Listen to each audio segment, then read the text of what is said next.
दोस्तों, आज की कहानी एक ऐसी बहादुर बेटी की है जिसने अपनी माँ की जान बचाने के लिए 7 रहस्यमयी नदियों को पार करने का दृढ़ संकल्प लिया। लेकिन क्या वह इन संकल्पों को पूरा कर सकता है? तो देखते हैं इस रहस्यमयी कहानी को। एक प्राचीन और जादुई संसार जिसे दिव्य लोक कहा जाता था। दिव्य लोक का मध्य में एक विशाल और रहस्यमय वन था जिसे अक्षय वन कहा जाता था। इस वन के किनारे के कोने में एक प्राचीन मंदिर था जिसे चक्र मंदिर के नाम से जाना जाता था। किंवदंती ने कहा था कि इस मंदिर में एक सुनहरा गुलाब था जिससे सभी प्रकार के रोग ठीक हो सकते थे। लेकिन मंदिर तक पहुंचने का रास्ता 7 रहस्यमयी नदियों से था और हर नदी के लिए एक अनोखी चुनौती थी। प्रिया अपने छोटे से गांव कुम्हारपुर में अपनी मां मालिनी, अपनी छोटी बहन ज्योति और अपने दादाजी मदन के साथ रहती थी।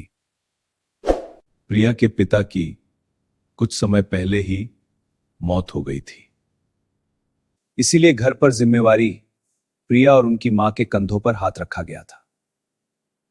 प्रिया की माँ मालिनी सितारों के घर में काम करने जाती थी और प्रिया मिट्टी के सुंदर सुंदर पोयर्स बाजार में उसे बेचती थी। जैसे तैसे करके उनका घर चल रहा था। तभी एक दिन प्रिया के माँ की तबीयत अचानक खराब हो जाती है। प्रिया ने अपनी माँ को बहुत सारे वैद्य को दिखाया, लेकिन किसी को कुछ भी समझ नहीं आ रहा था कि आखिर उन्हें हुआ क्या है। एक दिन एक वैद्य ने बताया, एक अजीब बीमारी हो गई है जिसका एक ही इलाज है। यदि किसी भी तरह समेत चक्र मंदिर के उस जादुई गुलाब को लाकर इनके शरीर से स्पर्श कराया जाए तो यह ठीक हो सकती है। बेटी, अब इस पूरे परिवार की जिम्मेवारी तुम्हारे कंधों पर है। क्योंकि मेरे पिताजी ने भी मुझे बताया था कि समय चक्र मंदिर में उस जादुई गुलाब का रहस्य छिपा है। लेकिन वहां जाने की हिम्मत बहुत कम लोगों में होती है और जो गया भी वह आज तक कभी वापस नहीं लौट कर आया। एक दिन प्रिया अपने बर्तनों को एक ठेले पर लादकर बाजार की ओर जा रही थी। लेकिन रास्ते में उसे एक बूढ़ी औरत मिली जो एक पुराने नीम के पेड़ के नीचे बैठी थी। प्रिया बेटी, मैं तुम्हें बहुत समय से देख रही हूं। यह किताब तुम्हें रास्ता दिखाएगी बेटी, लेकिन रास्ता तुम्हें खुद चुनना होगा। आप मेरा नाम कैसे जानती हैं? और यह किताब क्या सचमुच मुझे मंदिर तक ले जाएगी? तुम्हारा मन समय चक्र मंदिर की ओर खींच रहा है। यह किताब लो, इसमें 7 नदियों का नक्शा है। जाओ और अपना हृदय मजबूत रखो। प्रिया ने किताब ली और घर लौट आई। उस रात जब प्रिया की मां ज्योति और मदन सो गए, उसने किताब खोली। उसमें 7 नदियों का वर्णन था और प्रत्येक नदी के पास एक चुनौती लिखी थी। पहली नदी थी सत्य की नदी, जिसके किनारे एक प्राचीन मूर्ति थी। मूर्ति के पास लिखा था, सत्य को स्वीकार कर, पर उसका बोझ मत उठा। अगली सुबह प्रिया ने मां को बताया कि वो कुछ दिनों के लिए गांव से बाहर जा रही है। माली ने बहुत मना किया, लेकिन प्रिया का मन नहीं माना। उसने अपने थैले में किताब, कुछ रोटियां, पानी की बोतल और अपनी मां का दिया हुआ एक ताबीज रखा और अक्षय वन की ओर चल पड़ी। अक्षय वन का रास्ता घने जंगल से होकर गुजरता था। प्रिया कई घंटों तक चलती रही। आखिरकार वह सत्य की नदी के किनारे पहुंची। नदी का पानी इतना साफ था कि उसमें प्रिया का प्रतिबिंब साफ दिख रहा था। प्रिया ने खुद से कहा, यह नदी तो जादुई लगती है और नक्शे में लिखा है कि यहाँ एक मूर्ति होगी। नदी के किनारे एक प्राचीन मूर्ति थी जो एक बूढ़े साधु की थी। मूर्ति के हाथ में एक कटोरा था जिसमें चमकता हुआ पानी था। मूर्ति के पास एक शिलालेख भी था जिसमें गहरे अक्षरों में कुछ लिखा हुआ था। सत्य का जल पी, तभी पहला द्वार खुलेगा। प्रिया मन ही मन सोचने लगी, सत्य का जल यह तो कोई साधारण पानी जैसा ही दिखता है। क्या मुझे इसे पी लेना चाहिए? लेकिन अगर मैंने इसे पी लिया तो क्या होगा? प्रिया ने कटोरे को उठाया और पानी को ध्यान से देखा। उसने सोचा कि अगर वह इस यात्रा को छोड़ देती है तो शायद उसकी मां कभी भी ठीक नहीं हो सकेगी। उसने एक गहरी सांस ली और पानी को पी लिया।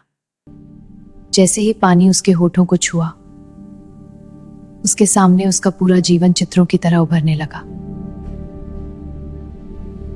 उसने देखा कि कैसे उसने एक बार गांव के मंदिर से कुछ सिक्के चुराए थे ताकि ज्योति के लिए एक नई किताब खरीद सके।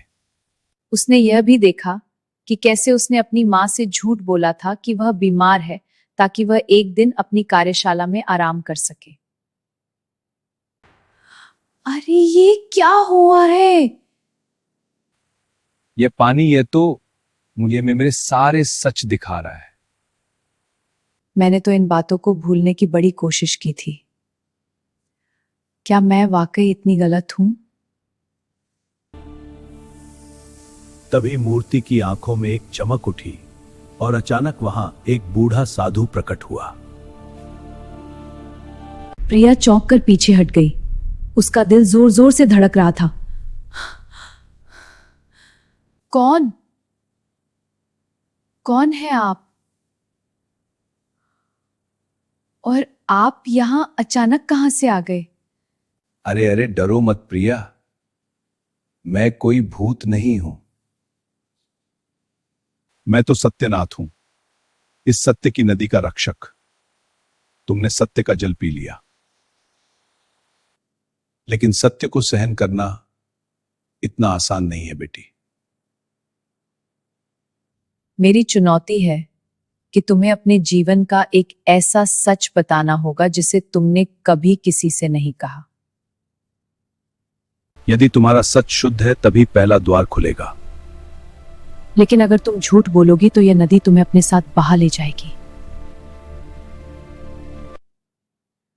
मेरा सच ये कहना मुश्किल है, लेकिन जब मैं छोटी थी मैंने गांव के मंदिर से कुछ सिक्के चुराए थे। मैं चाहती थी कि ज्योति को एक किताब मिले ताकि वो पढ़ सके, और मैंने अपनी मां से झूठ बोल दिया था कि मुझे कुछ पैसे मिले थे। और मैं आज तक उस बात का बोझ ढो रही हूं। सत्यनाथ ने प्रसन्न होकर कहा, तुम्हारा सच शुद्ध है। प्रिया, सत्य को स्वीकार करना ही तुम्हारा पहला कदम है। तुमने अपने दिल की बात कही और यह नदी उसे स्वीकार करती है। ये लो पहला कालमणि, इसे संभाल कर रखना, क्योंकि इसकी मदद से ही तुम उस मंदिर के दरवाजे को खोल सकती हो। सत्यनाथ ने प्रिया को एक चमकता हुआ नीला पत्थर दिया। अच्छी हो। प्रिया ने उस पत्थर को अपनी थैली में रखा और नदी के किनारे बने एक रास्ते पर आगे चल पड़ी।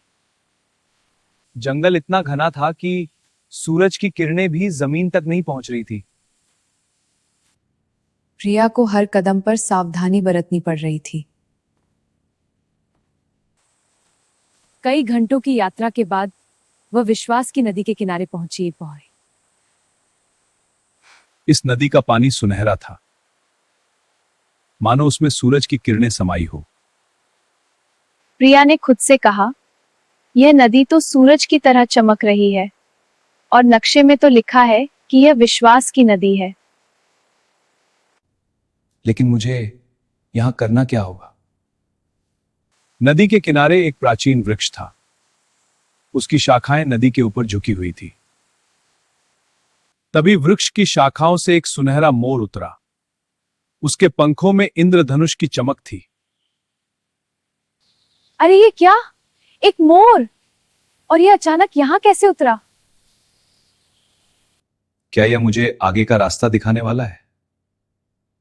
अरे यह तो मजाक सा लग रहा है। मोर ने कहा, हंसो मत प्रिया। हां, मैं ही तुम्हारा रास्ता दिखाने वाला हूं। मैं विश्वास का दूत हूं, इस विश्वास की नदी का संरक्षक। मेरी चुनौती है कि तुम इस नदी में एक बीज बो। लेकिन यह बीज कोई साधारण बीज नहीं, यह तुम्हारा विश्वास होगा। बोलो, तुम्हें किस पर सबसे ज्यादा विश्वास है और क्यों? प्रिया ने आत्मविश्वास से कहा, अब मुझे अपनी मां, ज्योति और दादाजी पर सबसे ज्यादा विश्वास है। मेरी मां ने मुझे सिखाया कि मेहनत और ईमानदारी से हर मुश्किल को पार किया जा सकता है। ज्योति की मासूमियत मुझे हिम्मत देती है और दादाजी की कहानियां मुझे रास्ता दिखाती है। लेकिन सबसे ज्यादा विश्वास तो मुझे अपने आप पर ही है, क्योंकि मैं जानती हूं कि अगर मैं ठान लूं तो मेरे लिए कुछ भी असंभव नहीं है। मोर ने प्रशंसा करते हुए कहा, तुम्हारा विश्वास मजबूत है प्रिया, लेकिन विश्वास को साबित करना पड़ता है। इस नदी में कूद जाओ। यदि तुम्हारा विश्वास सच्चा है तो तुम नदी में डूबोगी नहीं। लेकिन अगर तुम्हारा विश्वास कमजोर हुआ तो यह नदी तुम्हें अपने साथ ले जाएगी। प्रिया ने डरती हुई खुद से कहा, नदी में नहीं, यह तो बहुत गहरी लगती है। अगर मैं डूब गई तो मेरी मां ज्योति और दादाजी का क्या होगा? लेकिन अगर मैंने यह नहीं किया तो इसका पश्चाताप मुझे हमेशा ही रहेगा। प्रिया ने अपनी आंखें बंद की और अपने परिवार को याद किया। जैसे ही वह पानी में डूबी, उसे लगा कि वह हवा में तैर रही है। तब उसने आंखें खोली। वो नदी के दूसरे किनारे पर खड़ी थी और उसके हाथ में एक सुनहरा पत्थर था। मोर ने प्रसन्न स्वर में कहा, तुमने विश्वास का बीज बो दिया। प्रिया, यह है दूसरा कालमणि, इसे लो और तीसरी नदी की ओर बढ़ो। रास्ता अब एक ऊंची पहाड़ी की ओर जा रहा था, जहां तीसरी नदी थी। पहाड़ी का रास्ता पथरीला और खतरनाक था। सूरज डूब रहा था और आसमान लाल रंग में था। कई घंटों की चढ़ाई के बाद वह साहस की नदी के किनारे पहुंच गई। इस नदी का पानी लाल था, मानो उसमें आग की लपटें तैर रही हो। प्रिया ने खुद से कहा, यह नदी तो आग की तरह जल रही है और नक्शे में लिखा है कि यह साहस की नदी है। लेकिन मुझे यहां पर क्या करना होगा? नदी के किनारे में ही एक प्राचीन तलवार जमीन में गड़ी थी। तभी नदी के बीच एक विशाल शेर प्रकट हुआ।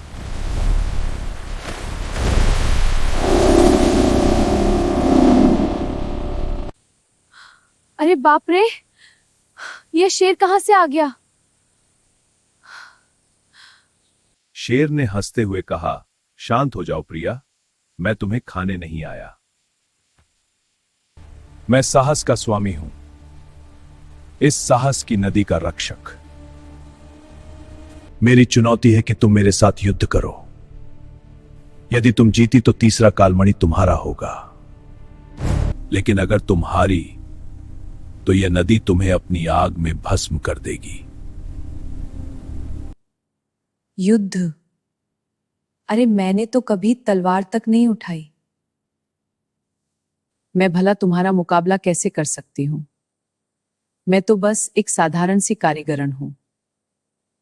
शेर ने जोर देकर कहा, साहस तलवार में नहीं, हृदय में होता है। प्रिया, तुमने यहां तक का रास्ता तय किया, यह तुम्हारा साहस ही तो है। अपने डर पर विश्वास मत करो।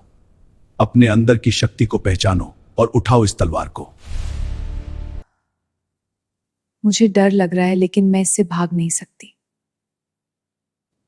मैं यह अपने परिवार के लिए कर रही हूं और मुझे अपने आप पर विश्वास है। उसने धीरे धीरे उस प्राचीन तलवार को जमीन से बाहर निकाला। जैसे ही उसने तलवार पकड़ी, उसके शरीर में एक नई ऊर्जा का संचार हुआ।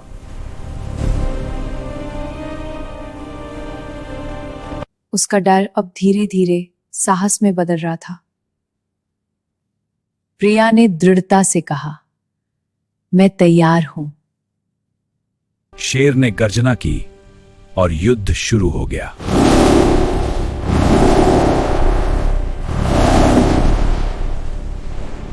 युद्ध बहुत ही कठिन था। शेर बहुत शक्तिशाली था। प्रिया कई बार गिरी लेकिन हर बार फिर से उठी। उसे शेर की बात याद आई, साहस हृदय में होता है। शेर अचानक प्रकाश में बदल गया और गायब हो गया। प्रिया के हाथ में तीसरा कालमणि आ गया था। प्रिया थककर जमीन पर बैठ गई लेकिन उसके चेहरे पर एक विजयी मुस्कान थी। उसने तीनों कालमणि को एक साथ देखा। अब उसके पास तीनों शक्तियां थी। जैसे ही तीनों कालमणि एक साथ चमके, अचानक एक तेज प्रकाश फैला।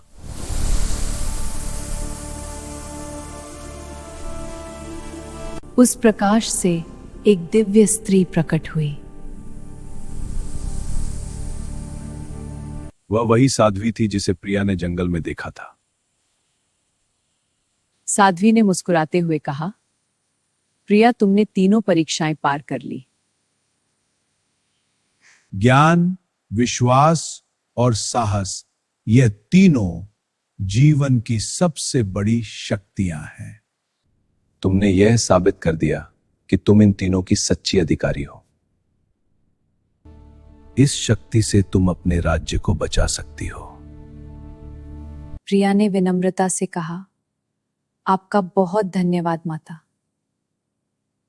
अब मुझे समझ में आ गया है कि असली शक्ति बाहर नहीं, हमारे अंदर होती है। साध्वी ने आशीर्वाद देते हुए कहा, जाओ प्रिया, अपने राज्य को बचाओ।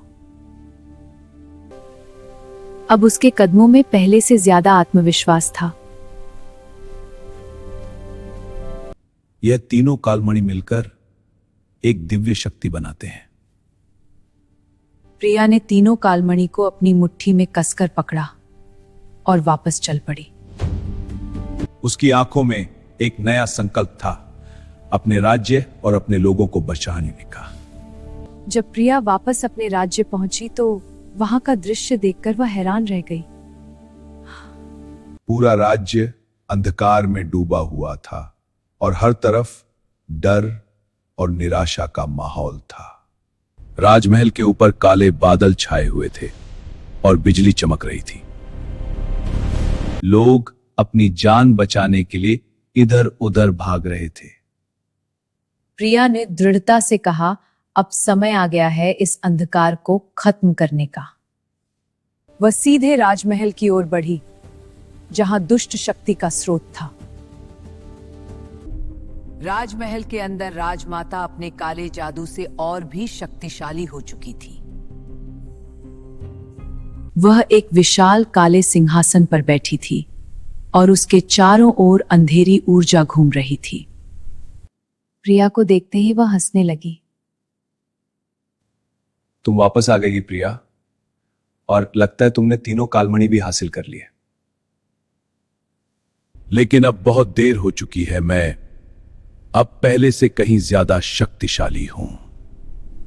प्रिया ने साहस से कहा, देर कभी नहीं होती जब तक हम हार नहीं मानते।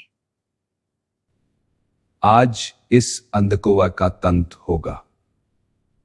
प्रिया ने तीनों कालमणि को एक साथ उठाया और उनकी शक्ति को जगाया।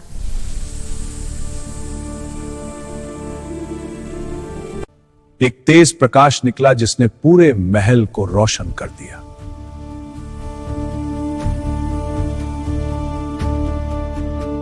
राजमाता ने अपने काले जादू से उस प्रकाश को रोकने की कोशिश की,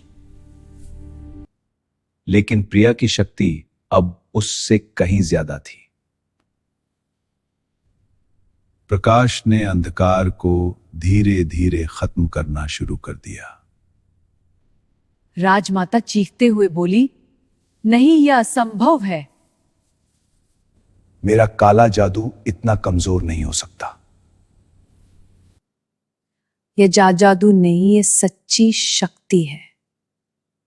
ज्ञान, विश्वास और साहस की शक्ति जो हर अंधकार को मिटा सकती है। प्रकाश ने अंततः राजमाता को पूरी तरह घेर लिया। एक तेज विस्फोट हुआ और सब कुछ शांत हो गया। अंधकार पूरी तरह समाप्त हो चुका था। राज्य में फिर से प्रकाश और शांति लौट आई। लोग खुशी से झूम उठे और प्रिया की जय जयकार करने लगे।